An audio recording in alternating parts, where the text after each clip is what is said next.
देखिए part first और model paper 2 video को छोड़कर ना जाइएगा, देखते रहिएगा। देखो, और जो पहला प्रश्न है आपको आपके सामने दिखाई दे रहा है डिस्प्ले पर कि निम्नांकित प्रश्नों में से दिए गए सही विकल्प का चयन कर अपनी उत्तर पुस्तिका में लिखिए। और इसका पहला प्रश्न दिया है HCF ब्रैकेट 156,78 ब्रैकेट बंद बराबर 78 है, तो LCM 156,78 का मान ज्ञात कीजिए। यानी मैं हल करता हूँ यहाँ से इसे हल करता हूँ। वैसे न्यू टाइप है, अपन इसको शॉर्ट में भी आंसर दे सकते हैं, लेकिन इसको हल करना पड़ेगा अपने को। इन्होंने अपने को दे रखी है दो संख्या, यानी पहली संख्या व दूसरी संख्या। पहली संख्या इसने दे रखी है 156 और दूसरी संख्या दे रखी है अपने को 78। इसने दो चीज़ें और है अपने, उनमें से एक चीज़ दे रखी है, एक तो LCM और एक HCF। जो LCM है वो तो हमें क्या करना है, इसका ज्ञात करना है, और HCF है वो इसने दे रखा है 78। ठीक है, जब इसने हमको 78 दे रखा है तो LCM में क्या मान लेता हूँ, X मान लेता हूँ। क्या मान लेता हूँ, X। तो हमारा एक सूत्र होता है, जो हमारा सूत्र होता है वो होता है पहली संख्या इंटू दूसरी संख्या, पहली संख्या इंटू दूसरी संख्या बराबर HCF into LCM, HCF into LCM। यानी इसका होता है महत्तम समापवर्त्य और इसका होता है लघुत्तम समापवर्त्य। पहली संख्या कितनी दे रखी है, 156 गुणा दूसरी संख्या कितनी दे रखी है, 78 बराबर HCF मुझे कितना दे रखा है, 78 गुणा LCM कितना दे रखा है, नहीं दे रखा है, मैंने कितना माना है, X माना है। अब मैं क्या करूँगा, पक्षांतरण करूँगा। पक्षांतरण में यहाँ पे संकेत के रूप में लिख देता हूँ कि इस एरो का मतलब क्या होता है, पक्षांतरण। एरो का मतलब क्या होता है, पक्षांतरण होता है। यानी अब मैं पक्षांतरण करूँगा तो पक्षांतरण इस LCM का मान X, अभी इस X का कर नहीं सकता, तो किसका करूँगा, इस 78 का। अब ये 78 किसके गुणा में, इस X के गुणा में। जब ये इस X के गुणा में ये 78 रहते, यानी पक्षांतरण के बाद ये किसके भाग में जाएगा, इस पूरी संख्या के भाग में चला जाएगा। यानी 156 गुणा 78 बटे 78 बराबर में कितना लिख सकता हूँ, X। यानी इस 78 से क्या कट गया, 78, तो 156 बराबर कितना बच गया, X। तो मैंने X क्या माना था, LCM माना था X। चूँकि LCM होगा 156, और यही हमारा क्या आंसर है, आंसर A इसका सही है। ऑप्शन A इसका है जो बिल्कुल करेक्ट आंसर है। तो इसका आंसर क्या आ जाएगा, ऑप्शन A। ठीक है, इसके बाद हम अगले प्रश्न पर बढ़ते हैं, और अगला प्रश्न है, आपको आपकी स्क्रीन पर दिखाई दे रहा होगा, आपको आपकी स्क्रीन पर दिखाई दे रहा है। देखिए स्क्रीन पर आपको आपका दिखाई दे रहा है, यदि द्विघात बहुपद x² प्लस 3x प्लस का k एक शून्यांक 2 है, का एक शून्यांक कितना है, 2 है, तो k का मान ज्ञात कीजिए। ठीक है, देखो आगे देखिए, जो आपको आपका सामने आपके प्रश्न दिखाई दे रहा है वह है, यदि द्विघात बहुपद x² plus 3x plus k का एक शून्यांक 2 है, का एक शून्यांक कितना है, 2 है, तो k का मान ज्ञात कीजिए। देखिए आगे, देखिए प्रश्न आपने पढ़ लिया ना। अब देखो इसका हल करते हैं, यानी अपने को प्रश्न है, मैं हल कर रहा हूँ सीधा यहाँ से। यानी x² प्लस 3x और प्लस का k, और आपको इसने दे रखा है कि एक शून्यांक इसका कितना है, 2 है। यानी हो सकता है ये अल्फा का मान 2 हो, या ये भी हो सकता है बीटा का मान भी कितना हो, 2 हो। तो मैं मान लेता हूँ कि ये अल्फा का मान 2 है और बीटा का मान मुझे पता नहीं है, बीटा का मान मुझे पता नहीं है। और इसने क्या कह रहा है कि के की वैल्यू आप ज्ञात कीजिए। तो देखिए हमारे पास दो सूत्र होते हैं, चूँकि मैं लिख देता हूँ दोनों, अल्फा प्लस बीटा बराबर होता है माइनस का बी बटा ए, और जो दूसरा सूत्र होता है वो ये होता है अल्फा इंटू बीटा बराबर सी अपॉन ए। तो चूंकि देखो दिए गए समीकरण में ए का मान इसके साथ 1 है, ये बी का मान है, के का मान हमको पता नहीं है। तो देखो समीकरण में जो हमको दे रखा है, ए की वैल्यू कितनी है 1, बी की वैल्यू कितनी है 3 और सी की वैल्यू कितनी है के। तो अल्फा एक मैं इस सूत्र से करता हूँ पहले, चूँकि अल्फा प्लस बीटा बराबर माइनस का बी बटा ए। तो अल्फा की वैल्यू मैंने कितनी मानी 2, प्लस बीटा की कितनी मानी नहीं पता है, तो मैं बीटा की कितनी मान लेता हूँ एक्स मान लेता हूँ, मैं एक्स मान लूँ, ठीक है, बराबर माइनस का माइनस बी की वैल्यू कितनी है अपनी 3 है, 3, ए की वैल्यू कितनी है 1, 1 का भाग 3 में गया कितनी बार आया 1, 3 बार गया, यानी 2 प्लस एक्स और बराबर कितना आ गया माइनस का 3, ठीक है। यानी एक्स की वैल्यू कितनी आ गई, एक्स की वैल्यू कितनी आ गई मेरी 1 आ गई। सॉरी मैं एक्स नहीं मानूंगा, यहाँ पे बीटा ही मानूंगा, एक्स नहीं मान सकते बेटा, बीटा ही मान लो, यानी 2 प्लस बीटा माइनस का 3, ठीक है। अब आगे वाला प्रश्न देखिए, यानी अल्फा इंटू बीटा बराबर सी बटा ए है, इन अल्फा की वैल्यू 2 गुना बीटा बराबर सी की वैल्यू कितनी है हमको नहीं पता है, ठीक है। तो सी की वैल्यू के और अल्फा की वैल्यू ए की वैल्यू 1 है, यानी अब इसको ये हमारा कौन सा आ गया ए इंटू बी, ए इंटू बी, और ये ए प्लस बी की वैल्यू आ गई, ए इंटू बी की वैल्यू आ गई और ये ए प्लस बी की वैल्यू आ गई। यानी अगर मैं इसकी जगह कितना मान लूँ माइनस का 10 मान लूँ, कितना मान लूँ माइनस का 10 मान लूँ, तो अपना इसमें कितने बार जाएगा माइनस के 10 बार जाएगा, माइनस के 10 बार जाएगा, यानी के की वैल्यू मैंने कितनी मान ली माइनस का 10 मान लिया, के की वैल्यू कितनी मानी माइनस का 10, तब बीटा का मान कितना आएगा माइनस का 5 आएगा, माइनस का कितना आएगा 5 आएगा। तो अपना के का मान है ऑप्शन नंबर बी करेक्ट है, माइनस के 10 न्यू टाइप के प्रश्न आपको मानने पड़ेंगे, ठीक है। इसके बाद अगला प्रश्न है जो आपको आपकी स्क्रीन पर दिख रहा है कि एक समांतर श्रेणी का प्रथम पद ए है, एक समांतर श्रेणी है जिसका प्रथम पद कितना है प्रथम पद पी है, यानी आपको उसने दे रखा है प्रथम पद पी है, प्रथम पद कितना है पी है, और उसके बाद वो कह रहा है यदि इसका सारवांतर, यदि इसका सारवांतर कितना दे रखा है इसने क्यों है, तो क्या पूछ रहा है उसका 10वां पद पूछा। देखिए जो कोई भी एपी होती है, एपी हमेशा किस रूप में होती है ए प्लस डी, ए प्लस टू डी, ए प्लस 3D। इसी प्रकार चलते चलते इस एपी का मैं 10वां पद किस प्रकार लिखूंगा ए प्लस 9D, और इसी प्रकार ये एपी आगे भी चलती जाएगी। अब वो क्या पूछ रहा है आपसे, यानी अब ये बताओ कि ए प्लस 9D में इस एपी का कौन सा पद लिख रहा हूँ 10वां पद लिख रहा हूँ ना, तो इस 10वें पद को मैं किस अनुसार लिख सकता हूँ भाई, इस एपी का प्रथम पद तो कितना मान रहा है पी, और अपन एक का मान है ए, तो ए की जगह मैं क्या करूँगा पी प्लस 9, और सारवांतर कितना है क्यू से डिनोट कर रहे थे क्यू, तो इस एपी का जो 10वां पद होगा कौन सा होगा P plus 9Q, P plus 9Q, और ऑप्शन इसका स बिल्कुल करेक्ट आंसर है, जो ऑप्शन इसका तीसरा स है वो बिल्कुल करेक्ट आंसर है।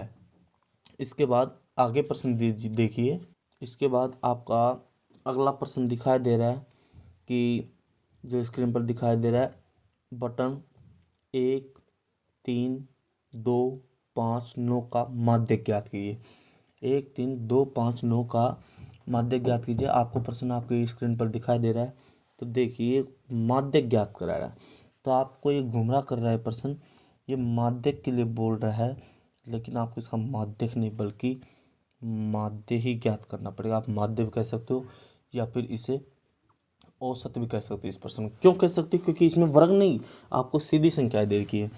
तो माध्य कह दो, माध्यक कह दो या औसत कह दो, इसके लिए आप एक ही सूत्र यूज करते हो गुरुजी, वो होता है, देखो बेटा, राशियों का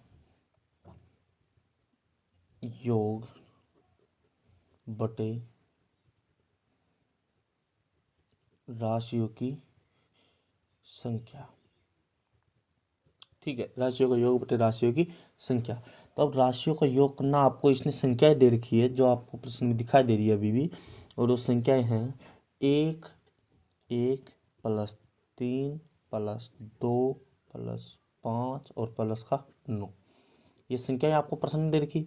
अभी ये संख्याएं कितनी है? 1, 2, 3, 4 और 5 है। 5 का भाग लगा दो इसमें, तो 1 और 3 4, 4 और 2 6, 6 और 5 11, 11 और 9 20, और आप इसमें 5 का भाग दे दो, कितने बार जाएगा? 4 बार। तो इसका करेक्ट आंसर कितना आएगा? 4 आएगा। करेक्ट आंसर कितना आएगा इसका? 4 आएगा, यानी ऑप्शन बी आएगा। इसके बाद अगला प्रश्न अपन देखते हैं। देखिए, प्रश्न आपको आपकी डिस्प्ले के सामने दिखाई दे रहा है। देखिए, आपका अगला प्रश्न आपको दिखाई दे रहा है कि एक थैले में 3 लाल 5 काली और 7 सफ़ेद गेंद है। कितनी है? 3 लाल है, 5 काली है और 7 सफ़ेद गेंद है। और वो कह रहा है कि इस थैले में से एक गेंद यदृच्छया निकाली गई, यानी स्वतंत्र रूप से हाथ देखे बिना देखे निकाली जाती है, तो निकाली गई गेंद काली नहीं हो, इसकी क्या प्रायिकता होगी? ठीक है, बिल्कुल। देखो, अब मैं इस प्रश्न को समझा देता हूँ। ये प्रश्न आपको यहाँ पे दिखाई दे रही है, बिल्कुल। अब देखो, इस प्रश्न को मैं समझा भी देता हूँ। देखो बेटा, मान लो कि ये कोई बैग है, मेरा बैग है, या कोई कोठी कह सकती हो, या कोई ऐसा पात्र जिसमें बाहर से देखना असंभव है। अब इसमें गेंद रख रखी है, और कितनी गेंद है? क्या रख रखी है? गेंद रख रखी है। अब गेंद भी कौन कौन सी है? लाल है, काली है और सफ़ेद है। लाल है, काली और सफ़ेद है। लाल गेंद कितनी है? 3। काली गेंद कितनी है? 5। और सफ़ेद गेंद कितनी है? 7। अब मुझे ये बताओ कि इस थैले में पूरी गेंद कितनी है? 5 7 3 10 5 15, यानी इस थैले में टोटल गेंदें तो कितनी हो गई? 15। कुल गेंदों की संख्या कितनी हो गई? कुल गेंदें कितनी हो गई? 15 हो गई। ठीक है, अब प्रश्न देखते हैं। अब एक कौन सी प्रश्न की बात कर रहे हैं कि निकाली गई गेंद काली नहीं हो? काली नहीं हो ना, तो पहले काले होने की प्रक्रिया याद कीजिए, क्योंकि काली गेंद होने की प्रायिकता बराबर। तो मैं यहाँ पे प्रायिकता का सूत्र लिख देता हूँ एक बार। यहाँ पे सूत्र होता है, क्या होता है हमारा? किसी भी चीज़ के अनुकूल परिणाम, किसी भी चीज़ का अनुकूल परिणाम, जिस भी चीज़ की बात कर रहा हूँ उसके अनुकूल परिणाम बटे कुल परिणाम। ठीक है, इसके बाद देखो, अब देखो, जब घटना के अनुकूल परिणाम और कुल परिणाम मैंने कर दिया ना, अब कौन सी गेंद? काली गेंद होने की बात कर रहा हूँ ना, तो अब आप, मैं यहाँ पे लिखता हूँ, यहाँ पे एरो लगाकर, काली गेंद होने के अनुकूल परिणाम। तो काली गेंद होने के अनुकूल परिणाम कितने होंगे? भाई, काली गेंद तो मेरे पास 5 ही है, तो मेरे पास काली गेंद होने के अनुकूल परिणाम कितने होंगे? 5। कुल परिणाम, कुल परिणाम, तो कुल परिणाम कितने? भाई, पूरी गेंदें कितनी है मेरे पास? 15, यानी कुल परिणाम कितने होंगे? 15। तो इसकी प्रायिकता कितनी हो जाएगी? चूंकि तो प्रायिकता का सूत्र मैंने ऊपर लिख दिया। तो अनुकूल परिणाम बटे कुल परिणाम करने, तो अनुकूल तो कितने हो गए 5 और कुल कितने हो गए 15, यानी 5 एकम 5 और 5 3 15, यानी काली गेंद होने की जो प्रायिकता होगी कितनी होगी 1/3। 1/3 कितनी होगी 1/3 होगी ना। अब देखो, अब हमसे वो प्रश्न क्या पूछा है, काली गेंद नहीं हो, काली गेंद नहीं हो, तो अपन करेंगे काली गेंद नहीं होने की प्रायिकता बराबर वही। अब देखो, अनुकूल बटे कुल परिणाम में अब नहीं लगाऊंगा, क्योंकि मैंने काली गेंद होने की प्रायिकता ज्ञात की है। अगर मैं होने की नहीं करता तब मैं लगा सकता था, अब मैंने कर लेना, अब मैं नहीं लगा सकता। तो मैं क्या करूँगा, इसका जो सूत्र लगाता हूँ ये लगाते हैं, 1 माइनस 1 माइनस 1 माइनस काली गेंद होने की प्रायिकता बटे 1 काली गेंद होने की प्रायिकता, बस 1 माइनस काली गेंद होने की प्रायिकता। तो 1 का तो 1 हो गया, और काली गेंद होने की प्रायिकता कितनी आई थी मेरी 1/3 आई थी, 1/3 आई थी। 3 एकम 3 और 3 में से 1 गया तो कितना बचा 2। तो आपका आंसर कितना आएगा 2/3। कितना आएगा 2/3, बिल्कुल सही आंसर है। कितना आएगा 2/3, काली गेंद नहीं होने की प्रायिकता, काली गेंद नहीं होने की प्रायिकता। अगर चाहो तो दूसरा तरीका देखो, मेथड नंबर 2, मेथड नंबर इसका 2 देखो। आपको प्रश्न फिर देखो, मैं एक बार फिर से दिखा देता हूँ। देखिए प्रश्न ये रहा, यही था भाई, थैला था। अब वो क्या पूछा, काली गेंद नहीं होने की प्रायिकता। भाई काली नहीं होगी 3 5 में से तो नहीं होगी ना, कुल गेंदें कितनी अपनी 15, और काली कौन कौन सी नहीं, 3 और 7 नहीं है भाई, लाल और सफ़ेद है, 3 में से निकलेगी। 3 और 7 10, तो अनुकूल परिणाम तो कितने होंगे नहीं होने के लिए 10, और कुल परिणाम कितने होंगे 15, यानी 5 दूनी 10 और 5 3 15। तो फिर मेरे 2/3 आ रहा है। तो आप ऐसे भी कर सकते हो, आपकी मर्जी है। इसके बाद जो हमारा अगला प्रश्न है वो आपको, इसके बाद हमारा अगला प्रश्न, इसके बाद हमारा आपको अगला प्रश्न दिखाई दे रहा है स्क्रीन पर, कि आपसे प्रश्न पूछ रहा है। देखो स्क्रीन पर दिखाई दे रहा है, पढ़ो इसे एक बार। देखिए अगला प्रश्न आपको दिख रहा है, जो पढ़ लिया आपने बिल्कुल। देखिए फिर मैं पढ़कर सुना देता हूँ। किसी समांतर श्रेणी का खाली स्थान धनात्मक या ऋणात्मक या शून्य हो सकता है। तो ध्यान रखना, किसी भी श्रेणी का, किसी भी श्रेणी का कोई सा भी पद, कोई सा भी पद, कोई सा भी पद धनात्मक भी हो सकता है, ऋणात्मक भी हो सकता है और शून्य भी हो सकता है। तो आपका आंसर आएगा एनवा पद। क्या आएगा एनवा पद, क्या आएगा एनवा पद आएगा। जैसे मैं आपको बता दूं, जैसे मान लो मैं 2 श्रेणी आपके सामने लिखूंगा, 2 श्रेणी आपके सामने लिखूंगा। संख्या या तो मैं धनात्मक लिख सकता हूँ या फिर मैं ऋणात्मक लिख सकता हूँ। एक श्रेणी तो एक तो मैं धनात्मक की लिखूंगा और एक ऋणात्मक की लिखूंगा। जैसे मैं लिख दूं कि 10 फिर 8 10 9 8 7 6 5 4 3 2 1 0, फिर माइनस का 1 में चले जाएगा, ऐसे ऐसे चलती जाएगी। ठीक है, अब मैं एक और लिखता हूँ।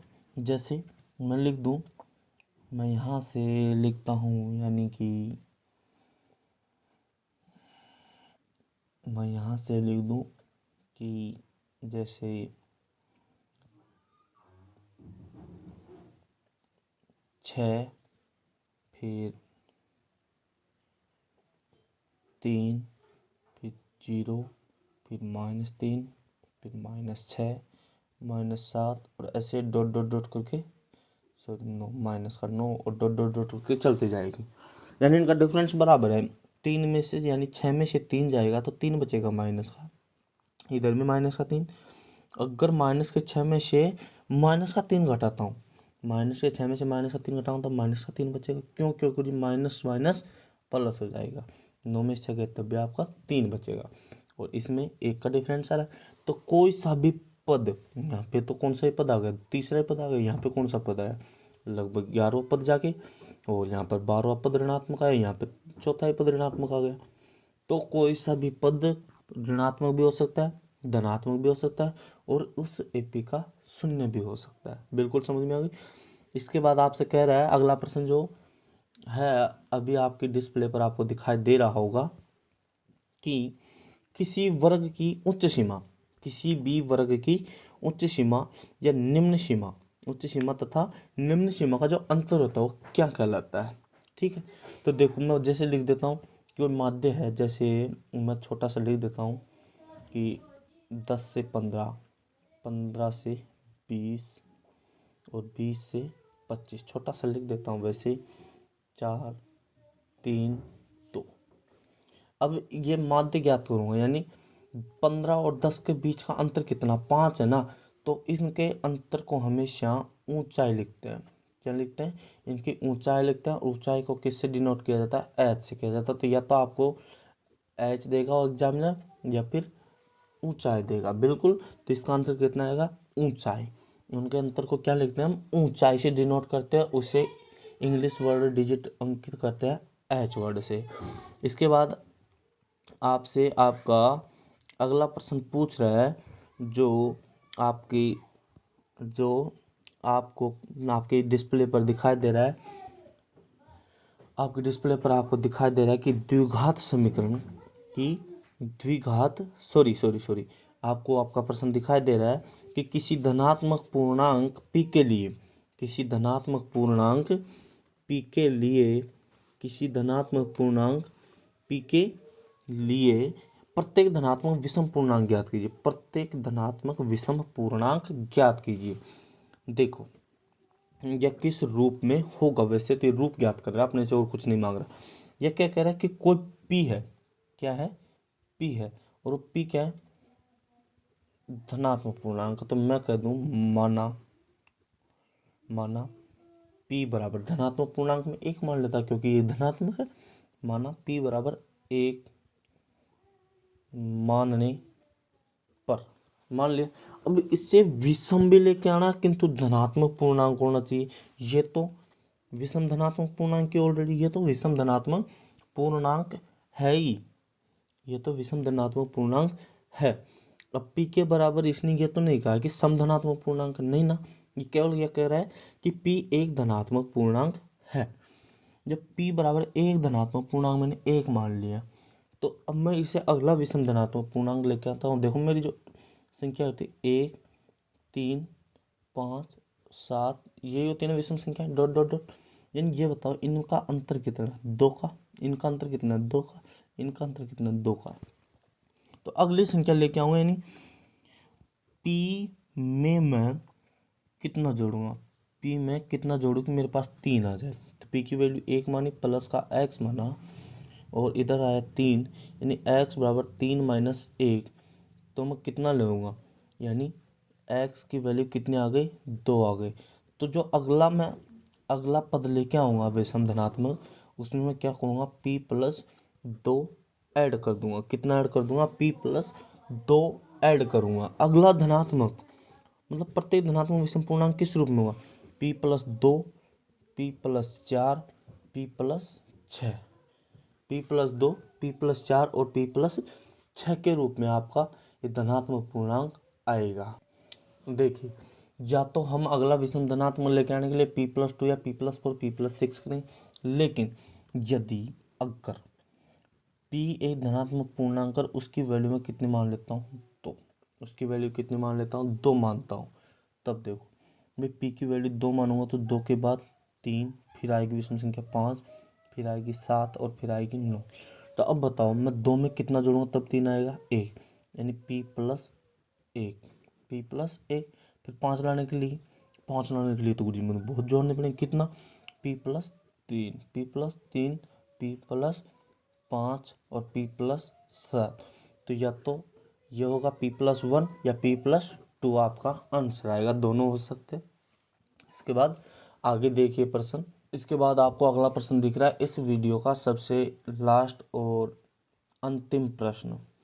इस वीडियो का सबसे अंतिम, सॉरी अंतिम नहीं कह सकते अभी तो। इस वीडियो का अगला प्रश्न दिखाई दे रहा है किसी द्विघात बहुपद में अधिक से अधिक शून्याङ्कों की संख्या कितनी हो सकती है। तो आप कितनी हो सकती है हमेशा ध्यान रख लेना, 2 हो सकती है, क्योंकि किसी भी द्विघात समीकरण के जो शून्याङ्क आते हो उसे अल्फा और बीटा कहता हूँ। तो मेरे पास हमेशा कितने शून्याङ्क आ सकते हैं, अधिकतम 2 आ सकते हैं। कितने आ सकते हैं, अधिकतम 2 आ सकते हैं। कभी कभार अल्फा और बीटा का मान 1 आ जाता है, किंतु कभी 2 से ज़्यादा नहीं आ सकते। इसके बाद आपको अगला प्रश्न दिखाई दे रहा है जो आपकी स्क्रीन पर दिखाई दे रहा है, इसे पढ़िए गौर से कि समीकरण x+6 और x-5 बराबर 0 हो के मूल ज्ञात कीजिए।